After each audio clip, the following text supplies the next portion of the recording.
નારદજી કહે છે કે જે લોકો આ સંસારમાં પોતાના પ્રિય વિષયોનું સેવન કરે છે, મતલબ વિષય ભોગોનું જે સેવન કરે છે, આવા લોકો માટે બુદ્ધિને નષ્ટ કરવા વાળું સૌથી વધારે જો કોઈ હોય તો ઈ છે શ્રીમદ. ધનનો જે મદ છે, સંપત્તિનો જે નશો છે, આ વ્યક્તિને જેવો નાશ કરે આવો નાશ વ્યક્તિને સંસારમાં બીજું કોઈ ન કરી શકે. એટલા માટે ભાગવતના પ્રારંભમાં શ્રી સૂત ગોસ્વામી કહે છે કે ધર્મો હિ અપવર્ગ્યસ્ય. કોઈ વ્યક્તિ ધર્મનું પાલન કરે છે તો ધર્મ શેના માટે છે? આપણે જે 4 પુરુષાર્થ જાણીએ, ધર્મ, અર્થ, કામ અને મોક્ષ. તો ધર્મનું ફળ લોકો અર્થને માને છે કે જો તમે ધર્મ કરશો તો તમને અર્થ મળશે, મતલબ ધન મળશે. પણ આ હકીકત નથી. ધર્મનું ફળ અર્થ નથી, ધર્મનું ફળ ભગવાન છે, ભક્તિ છે. સુતજી કહે છે સવે પુંસા પરો ધર્મો યતો ભક્તિ રધોક્ષજે અહૈતુક્ય અપ્રતિહતા યે આત્મા સુપ્રસિદ્ધ હતી. કોઈ વ્યક્તિ આ સંસારમાં ધર્મનું પાલન કરે છે એ ખબર કેમ પડે? તો એના ફળ ઉપરથી. કોઈ વૃક્ષ છે તો એનો પરિચય કેવી રીતે થાય? એના ફળથી. તો કહે છે સવે પુંસા પરો ધર્મ. જો ધર્મનું ફળ છે યતો ભક્તિ રધોક્ષજે, ભગવાન અધોક્ષજમાં ભક્તિ થવી. તો અહીંયા સંસાર શું માને છે? ઘણા લોકોને કહે કે આટલું બધું ધન તમે કેમ કમાણા? ભગવાનની દયા. ન હોય કોઈ દી. તમને જો એવું લાગે છે કે આપણને ધન મળ્યું ભગવાનની દયા છે તો આપણો વિચાર ખોટો. ભાગવત સહમત નથી આને. કારણ કે બલિ મહારાજના પ્રસંગમાં ભગવાને કીધું કે જેની ઉપર હું કૃપા કરું ને એનું લઈ લઉં છું બધું. ભગવાન બોલ્યા છે. તો આ દીધું છે એની કૃપા કેમ માનવી આપણે? તો પ્રશ્ન થાય તો આવ્યું કેમ આ બધું? આટલું ધન આવ્યું ક્યાંથી આપણી પાસે? પ્રારબ્ધ, આપણું જે પૂર્વ કર્મ છે, આપણું પ્રારબ્ધ જે છે, એ પ્રારબ્ધના ફળે આ પ્રાપ્ત થયું છે. ભગવાનની કૃપા આ નથી. ધર્મનું ફળ ધન નથી. ભાગવત આનો સ્વીકાર નથી કરતો. આ પ્રયાસ કર્યો, પુરુષાર્થ કર્યો તો અર્થ પ્રાપ્ત થયો, ધન મળ્યું. અચ્છા, ધનનું ફળ શું છે? અર્થ. અર્થ એટલે ધન. તો અર્થ પ્રાપ્ત થયો, અર્થનું ફળ શું છે? તો ધન મળે છે એનું ફળ છે લોક કલ્યાણ. આપણી પાસે જે ધન છે, આપણા વ્યવહાર માટે, આપણા ઘર ચલાવવા માટે બધું પર્યાપ્ત છે, આપણા ભોગો માટે. છતાં ધન વધ્યું છે તો એનું શું કરવું જોઈએ? બોલે એનો ઉપયોગ અન્ય જીવોની સેવામાં લગાડવો જોઈએ. આને લોક કલ્યાણ માટે પ્રયોગ કરવો જોઈએ. આ અર્થનો ઉપયોગ છે. પણ લોકો શું માને છે કે નહીં, અર્થનો ઉપયોગ છે ખૂબ ભોગ કરો, ખૂબ ભોગ કરો. કેમ? બહુ ભોગ કરશું તો આપણી કામનાઓ નષ્ટ થઈ જાય. જો ભોગ કરવાથી કામના નષ્ટ ન થાય, વધે. પ્રભુપાદ એક ઉદાહરણ આપે છે, શાસ્ત્રોમાં પણ છે કે અગ્નિમાં જેટલું ઘી નાખો તો અગ્નિ ઓલવાય કે ડબલ સ્પીડથી હળગે? હા, ઘી જ્યારે નાખો ત્યારે એમ લાગે કે અગ્નિ બુઝાઈ ગઈ છે, પણ થોડી વાર પછી ડબલ સ્પીડથી જાગશે. એમ આપણને એમ હોય કે આ ભોગ ભોગવી લીધો, એક ઈચ્છા પૂરી થઈ ગઈ, તરત બીજી ઈચ્છાઓ અનેક સ્પીડથી જાગશે પાછી. અને ઘણા લોકો આવી વાતો પણ કહેતા હોય છે સોશિયલ મીડિયા ઉપર કે તમે તમારી બધી ઈચ્છા પૂરી કરી નાખો એટલે તમે સુખી થઈ જાઓ. આવું થાય કોઈ દી? એને તો એમ કીધું કે ઈચ્છા જે થાય ને તમને પૂરી કરી નાખો, પણ કેમ કરવી? મફત થાય? આપણા મનમાં ઈચ્છા હોય કે મારે હેલિકોપ્ટર લેવું છે, લેવાય? કેમ? આપણી પાસે બેલેન્સ જ નથી ભાઈ. અને માની લ્યો પાછા વિચાર કરે હાલો બેલેન્સ નો લોન લઈ લેવું, પણ હેલિકોપ્ટરની લોન નહીં મળે આપણને. ઈચ્છા તો છે ઈ તે આપણે કથામાં હાલી નહીં થવું, ગાડીમાં નહીં થવું, હેલિકોપ્ટર લઈને આવું થાય પૂરી. હવે આવડા જ્ઞાન આપે નહીં, ઈચ્છા જે થાય ની પૂરી કરી નાખો. કોઈની ઈચ્છા થાય કોઈને મારી નાખો, મારી નાખાય, જેલ થઈ જાય. અને જેલમાં લઈ જાય ને કોર્ટમાં લઈ જાય, પૂછે આને કેમ મારી નાખ્યો? ઈચ્છા થઈ. પણ એટલે ભાઈ ઈચ્છા થઈ તને કીધું કોણે આને પૂરી કરી નાખવાનું? એ કે સાંભળ્યું તું, વિડીયોમાં સાંભળ્યું તું, ઈચ્છા પૂરી કરી નાખવાની. કરાય? લેવા દેવા વગરની આ જિંદગી નરક બની જાય. આ બહુ ગલત વિચાર છે કે કામનાઓને પૂરી કરી નાખો તો કામના નહીં થાય. નહીં, જેમ કામનાઓને પૂરી કરશો ને એમ અનેક કામનાઓ જાગશે. તો કામનો અર્થ શું છે? ઈચ્છાઓ. તો કામથી મુક્ત ત્યારે થઈ શકીએ જ્યારે ઈચ્છાઓનો ત્યાગ કરી દે. પૂરી કરવાથી કામ નહીં બને, ત્યાગ કરવાથી કામ થવાનું. અને ઈચ્છાઓનો જ્યારે ત્યાગ થશે ત્યારે વ્યક્તિ મુક્તિ બાજુ આગળ વધે. મુક્તિ શું છે? મોક્ષ. આજે લોકોને કહીએ મોક્ષ પામવો છે બધાને, પણ મોક્ષ છે શું? સંસારના મોહનો ક્ષય થાવો, આને કહે છે મોક્ષ. જે ચોથું છે કે મુક્તિ થઈ ગઈ વ્યક્તિની, પછી વાંધો નથી. તો લોકો એવું જોડ્યું કે ધર્મ કરશું તો અર્થ મળશે, અર્થ આવશે તો બધી કામનાઓ પૂરી થાય, અને કામનાઓ પૂરી થાય તો આપણે મોક્ષ થઈ જાય. પણ ભાગવત આ વિચારધારાનું સમર્થન કરતું નથી. ભાગવત કહે છે ધર્મ કરો, ભગવાન મળશે, અથવા ભગવાન માટે. અર્થ મળ્યું છે તો લોક કલ્યાણનું કાર્ય કરો. ઈચ્છાઓ છે એનો ત્યાગ કરો, અને ઈચ્છાઓના ત્યાગથી મુક્તિ થઈ જાય. આ ભાગવતનો વિચાર છે. એટલા માટે જો ધ્યાનથી આ સિદ્ધાંતને સમજજો, કારણ કે નારદજીનું આ પ્રવચન એવું છે કે આમાં ઘણાની બુદ્ધિ ચક્રાવે ચડી જાય. ધન હોવું એ કોઈ દોષ નથી. નારદ મુનિ કહે છે કે વિષયોના સેવન કરવા વાળા માટે સૌથી વધારે જો કોઈ હાનિ કરવા વાળી વસ્તુ હોય તો એ ધન છે, શ્રીનો મદ છે. ધન નથી કીધું નારદજીએ, સમજો ધ્યાન. શું કહે છે? શ્રી મદ. મતલબ ધન મળ્યું છે તો એ ધનનું જે અભિમાન છે, એનો જે અહંકાર છે, આ અભિમાન વ્યક્તિનો નાશ કરે છે. એનો અર્થ એ છે કે પ્રારબ્ધથી આપણને જે કાંઈ પ્રાપ્ત થયું છે, ધન ખરાબ નથી, ઉપયોગિતા સિદ્ધાંત છે. તમે એનો ઉપયોગ ક્યાં કરો છો એ મેન વસ્તુ છે.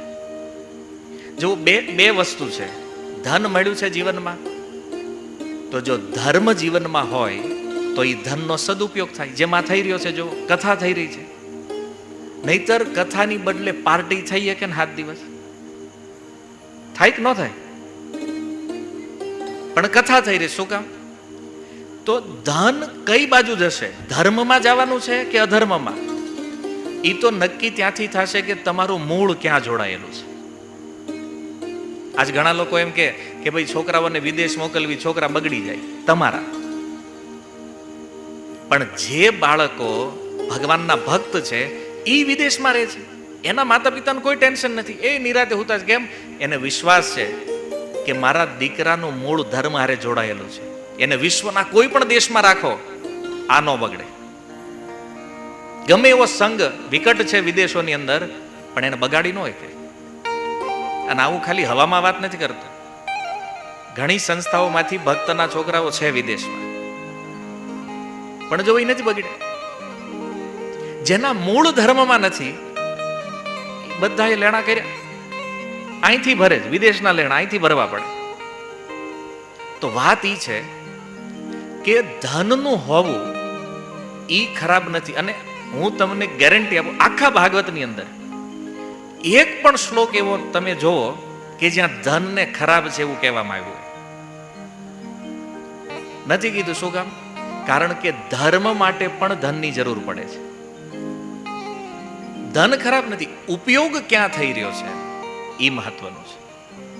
તો જે ધર્મ હારે જોડાયેલા છે એ આ ધનને ધર્મમાં વાપરવાના છે, સારા કાર્ય માટે, લોક કલ્યાણના કાર્યો માટે. અને જે લોકો ધર્મથી વિપરીત છે, અધર્મ સાથે જેના મૂળ જોડાણા છે, આનો ઉપયોગ અધર્મમાં થવાનો છે. તો એ નક્કી આપણે કરવાનું છે. ધનનો ઉપયોગ ક્યાં કરવો છે? તો ધન આવવાથી મદ આવવાની સંભાવના રહે છે. ધન હોય નહીં આપણી પાસે અને આવે તો બની કે હારે હારે અભિમાન પણ લાવે. પણ જો આપણે ધર્મને જાણીએ છીએ, ભક્ત છીએ, તો સંભાવના છે કે અભિમાનથી બચી જશું. તો નારદજી અહીંયા બહુ તાત્વિક વાત કહી રહ્યા છે કે ધનનો જે મદ છે, અભિમાન જે છે, આ વ્યક્તિનો સૌથી મોટો શત્રુ છે. અભિમાન. અને કોઈ પણ વસ્તુનું સારું નથી, ન કેવલ ધનનું, જ્ઞાનનું હોય કે પછી કોઈ પણ પ્રકારનું અભિમાન વ્યક્તિનો નાશ અવશ્ય કરે છે. અને વિશ્વમાં લાખો ઉદાહરણો છે. ધ્યાનથી આ વાત સમજજો કે વસ્તુ ખરાબ નથી. આજે ઘણા લોકો મોબાઈલને દોષ આપે કે આ મોબાઈલ આવ્યો ને પછી આ બધું બગડી ગયું.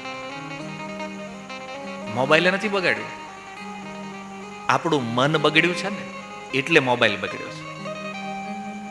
જોઈ લો, કોઈ ભક્તનો મોબાઈલ જોઈ લો, એનો ઉપયોગ કરે છે કથા સાંભળવા માટે, ભગવાનના કીર્તન સાંભળવા માટે. અને એક ભૌતિક વ્યક્તિ છે, એનો મોબાઈલ જોઈ લો, એ ઉપયોગ કરે છે ફિલ્મો જોવા માટે, ફિલ્મોના ગીતો સાંભળવા માટે, બધી મટીરિયલ વસ્તુઓ માટે. મોબાઈલ તો જડ વસ્તુ છે. મોબાઈલ થોડી કહે છે કે તમે મને આ જોવો કે આ જોવો. તમે શું જોવા માંગો છો ને એ તમને બતાવે છે. કોઈનું મન જોવું હોય ને કેવું છે, કોઈ માણસ કેવો છે, એનો ફોન અથવા એનું ફેસબુક, યુટ્યુબ જોઈ લો અને એમાં જે વિડીયો દેખે ને એનાથી ખબર પડી જાય એનું કેરેક્ટર કેવું, આ ચરિત્રનો કેવો છે. આ મોબાઈલ પરિચય છે. ગડબડ મોબાઈલમાં નથી, અહીંયા છે, આપણા મનમાં છે. મોબાઈલને આપણે કંટ્રોલ કરવાનો છે. પણ દુઃખ ક્યારે આવે? જ્યારે ઊંધું થઈ જાય. મોબાઈલ આપણને કંટ્રોલ કરવા માટે. આ સમસ્યા છે. નારદ મુનિ સમજાવે છે કે ધનથી કોઈ હાનિ નથી. ધનનું જે અભિમાન છે, જે મદ થયો છે, આ બહુ ખતરનાક છે. કેમ? કારણ કે એકવાર મદ આવી જાય ને, એને એમ થઈ જાય કે આપણી પાસે વાંધો નથી હવે, તો પછી હિંસાની પ્રવૃત્તિમાં ઉતરે, હિંસા કરવા લાગે, બીજા જીવોને તુચ્છ સમજવા લાગે અને મારવાની પ્રવૃત્તિ કરે, રજોગુણી કાર્યોમાં પ્રવિષ્ટ થાય અને થોડુંક ખાનદાની અભિમાન વધે. પછી અમે આ રાજ્યથી છીએ ને, અમે અહીંથી છીએ ને, અમે આ પરિવારના છીએ ને, અમને કોઈ હાથ ન અડાડીએ કે, આવી બધી વાતો નીકળવા માંડે. પછી જો આ એક ક્રમ છે, ધીમે ધીમે મદ વધ્યો, રજોગુણી કર્મ વધ્યું, રજોગુણી કર્મ ખાનદાનીનું અભિમાન આવ્યું અને હવે અસલી ખેલ શરૂ થાય કે આ ધનનો અહંકાર ધીરે ધીરે એને ક્યાં લઈ જાય છે? 4 પ્રકારના જે પાપ છે કળયુગમાં, જેને મુખ્ય કીધા છે. દ્યુતમ પાનમ સ્ત્રીય સુના. કોઈ વ્યક્તિ પાસે ધન વધે એટલે સૌથી પહેલું કામ ઈ કરે છે વ્યભિચાર, પરસ્ત્રી સંગ, પરપુરુષ સંગતિ. આ ધનના અભિમાનનો પહેલો દોષ છે. અને ઈ શરૂ થાય એટલે એની હારે હારે શરૂ થાય પછી ગેમ્બલિંગ, જુગાર. આપણે ક્યાં ખૂટે એમ છે, લગાવો ગેમમાં, જીત્યા તો ઠીક છે, જાય તો આપણે ક્યાં વાંધો છે. ધીમે ધીમે જુગાર. અને જુગાર જ્યારે લાગી જાય આની લત, એટલે એની હારે હારે પછી નશો શરૂ થાય. અને નશો કરવા વાળા વ્યક્તિને માંસાહાર સુધી પહોંચવામાં વાર લાગતી નથી. આજે જો ભારત વર્ષની સ્થિતિ કેટલી ખરાબ થઈ ગઈ છે. સનાતન પરિવારમાં જન્મેલા લોકો પણ આમાંથી બહાર નથી. પહેલા તો એવું હતું કે ખાલી યવન લોકો જે હોય ને એ માંસાહાર કરે, પણ આજે કહેવાતા સોફેસ્ટિકેટેડ હિન્દુ સનાતનીઓ એ પણ આમાંથી બહાર નથી. અને એને કોઈ કહી દે કે આ ન ખાવું જોઈએ, શું કામ ન ખાવું જોઈએ? એને કોઈ પાપ માનતા જ નથી. પણ જો આ બધાનું મૂળ કારણ જે છે ને એ અભિમાન છે. અને અભિમાન પાપ કરાવે છે. અહમ જે છે ને એ પાપનું મૂળ છે. એટલા માટે આપણી પાસે જે આવ્યું છે એ વસ્તુ ખરાબ નથી, વસ્તુ ખોટી નથી. તમારા પ્રારબ્ધમાં છે, તમને મળ્યું છે, ભોગવો, એનોય કોઈ વાંધો નથી. પણ એનું અભિમાન હોવું જોઈએ નહીં. અહંકાર નાશ કરી દે છે. ઐશ્વર્યના મદથી અને આ શ્રીના મદથી અંધ બની પોતાની ઇન્દ્રિયોને અધીન રહેવા વાળા જે લોકો છે એ આ નાશવાન શરીરને અજર અમર માની લે છે. આપણે કોઈ દી મરવાના નથી. એને એવું લાગે છે કે આ ભોગ મારો કન્ટિન્યુ ચાલતો રહેશે. મૃત્યુના વિષયમાં વિચાર પણ કરતા નથી. અને પોતાની સમાન પશુઓની હત્યા કરે છે. આજકાલ તમે જુઓ કે બીજા જીવોને મારી નાખવા આમાં લોકો થોડો પણ વિચાર નથી કરતા. આજથી થોડા વર્ષો પહેલા સુરતમાં ક્યાંય એકાદ હત્યા થઈ હોય ને તો આખા સુરતમાં હાહાકાર થઈ જતો હોય, અહીંયા હત્યા થઈ ગઈ. આજે આ ક્રમ ડેઈલીનો થઈ ગયો છે. મનુષ્ય મનુષ્યનો શત્રુ બની ગયો છે. અને એ તો છોડો, પશુઓની હત્યાઓ કરે. શું કામ? ખાલી પોતાની જીભના ટેસ્ટ માટે, ઇન્દ્રિયોને સંતુષ્ટ કરવા માટે. અને આશ્ચર્ય એ છે કે ક્યાંક પશુઓને કોઈ મારે, માની લ્યો જંગલમાં આગ લાગી હોય ને એમાં પશુઓ મરી જાય, તો સોશિયલ મીડિયામાં કેટલું દુઃખ વ્યક્ત કરે કે અહીંયા પશુઓ મરી ગયા, આપણે એના માટે દયા રાખવી જોઈએ, આ કરવું જોઈએ. હમણાં ઓસ્ટ્રેલિયામાં જંગલમાં આગ લાગી હતી થોડા વર્ષો પહેલા, અને કેટલાય પશુઓ એમાં મળી ગયા, ભડથું થઈ ગયા બળીને. તો ઓસ્ટ્રેલિયામાં ઘણા લોકોને દુઃખ થયું. તો એણે એના વિચારો લખ્યા સોશિયલ મીડિયા ઉપર કે આટલા બધા પશુઓ મરી ગયા, આવું ન થવું જોઈએ, આ બહુ દુઃખદ ઘટના છે. અને આશ્ચર્ય એ છે કે એનાય વ્યક્તિઓ રેસ્ટોરન્ટમાં જઈને પાછા એ પશુઓને મારીને ખાય છે. તો દયા ભાવ જે છે એ તો એક દેખાડો થઈ ગયો છે. જો તમે એક બાજુ પશુઓ ઉપર દયા દેખાડો છો અને બીજી બાજુ એને જ મારીને ખાઈ જાવ છો પાછા. આ કેવો ધર્મ છે? ચૈતન્ય મહાપ્રભુ જ્યારે બંગાળમાં આજથી 500 વર્ષ પૂર્વ ચાંદ કાજીને મળ્યા અને એને કીધું કે તમે શા માટે હત્યાઓ કરો છો? બોલે અમારા ધર્મ ગ્રંથમાં લખ્યું છે મારવું બરાબર છે, વાંધો નથી, ગાયની હત્યા કરવી બરાબર છે, બળદને મારવા એમાં કઈ પાપ નથી. તો મહાપ્રભુએ કીધું ગાયનું દૂધ પીવો છો? બોલે હા. તો કે જેનું દૂધ પીએ છે એ તો માં છે ને, અને એ જ બળદ દ્વારા જે ખેતર તમે ખેડો છો એમાંથી અનાજ લ્યો છો, તો જે આપણું પોષણ કરે છે એ બાપ છે. ગાય માતા છે અને બળદ બાપ છે. આ તો તમારો ધર્મ માને છે કે નહીં? એટલે કીધું હા. ત્યારે મહાપ્રભુ કહે છે કે માતા પિતા મારી ખાબે એને કે ને ધર્મ, મા બાપને મારીને ખાવું આવો કેવો તમારો ધર્મ છે? વિચારો. પણ આજે કળિયુગમાં કોને યવન કહેશું? ખબર જ નથી કોણ હું ખાય છે અને હું પીવે છે. બહારથી સોફિસ્ટિકેટેડ લાગતા હોય. અરે દુર્ભાગ્ય તો ત્યાં સુધીનું છે કે ભક્તના વેશમાં પણ ક્યારેક આવા અસુરો મળી જાય છે. તિલક કર્યા હોય, માળાઓ પહેરી હોય અને તોય નહીં ખાવાનું ખાતા હોય ઉભા રહે. આ જોયેલી વાતો છે બધી, કોઈની ઉપર આક્ષેપ કરવાની વાત નથી. જોયું છે માર્કેટમાં, લોકો આ કરી રહ્યા છે. અને આનું કારણ અજ્ઞાનતા છે. અભિમાનના કારણે જે અજ્ઞાનનું પોષણ થયું છે, જેના કારણે લોકો આવી પ્રવૃત્તિઓ કરી રહ્યા છે. જે શરીરોમાં આટલું અભિમાન છે, પણ નારદજી કહે છે કે આ શરીરો કેટલા દિવસ ટકવાના છે, કેટલો દિવસ રહે છે? જેને આપણે ભૂદેવ કહીએ છીએ, જેને નરદેવ કહીએ છીએ, અથવા કોઈ દેવ કહે છે, આ અલગ અલગ નામથી ઓળખાતા શરીરોની ગતિ શું થવાની છે? તો કહે છે ક્રિમિ વિટ ભસ્મ સંગીતમ. આ શરીરની કેવલ 3 ગતિઓ છે. આનું મૃત્યુ થયા પછી યા તો એનો અગ્નિ સંસ્કાર થઈ જાય, બળીને રાખ થાય, પંચમહાભૂતમાં વિલીન થઈ જાય. બીજું કહે છે યા તો આને જમીનમાં દફનાવવામાં આવશે, શરીર ક્રિમિઓમાં વિભાજન થઈ જાય, પંચમહાભૂતમાં વિલીન થશે. અને યા તો કોઈ આને પશુઓને ખવડાવી દેશે.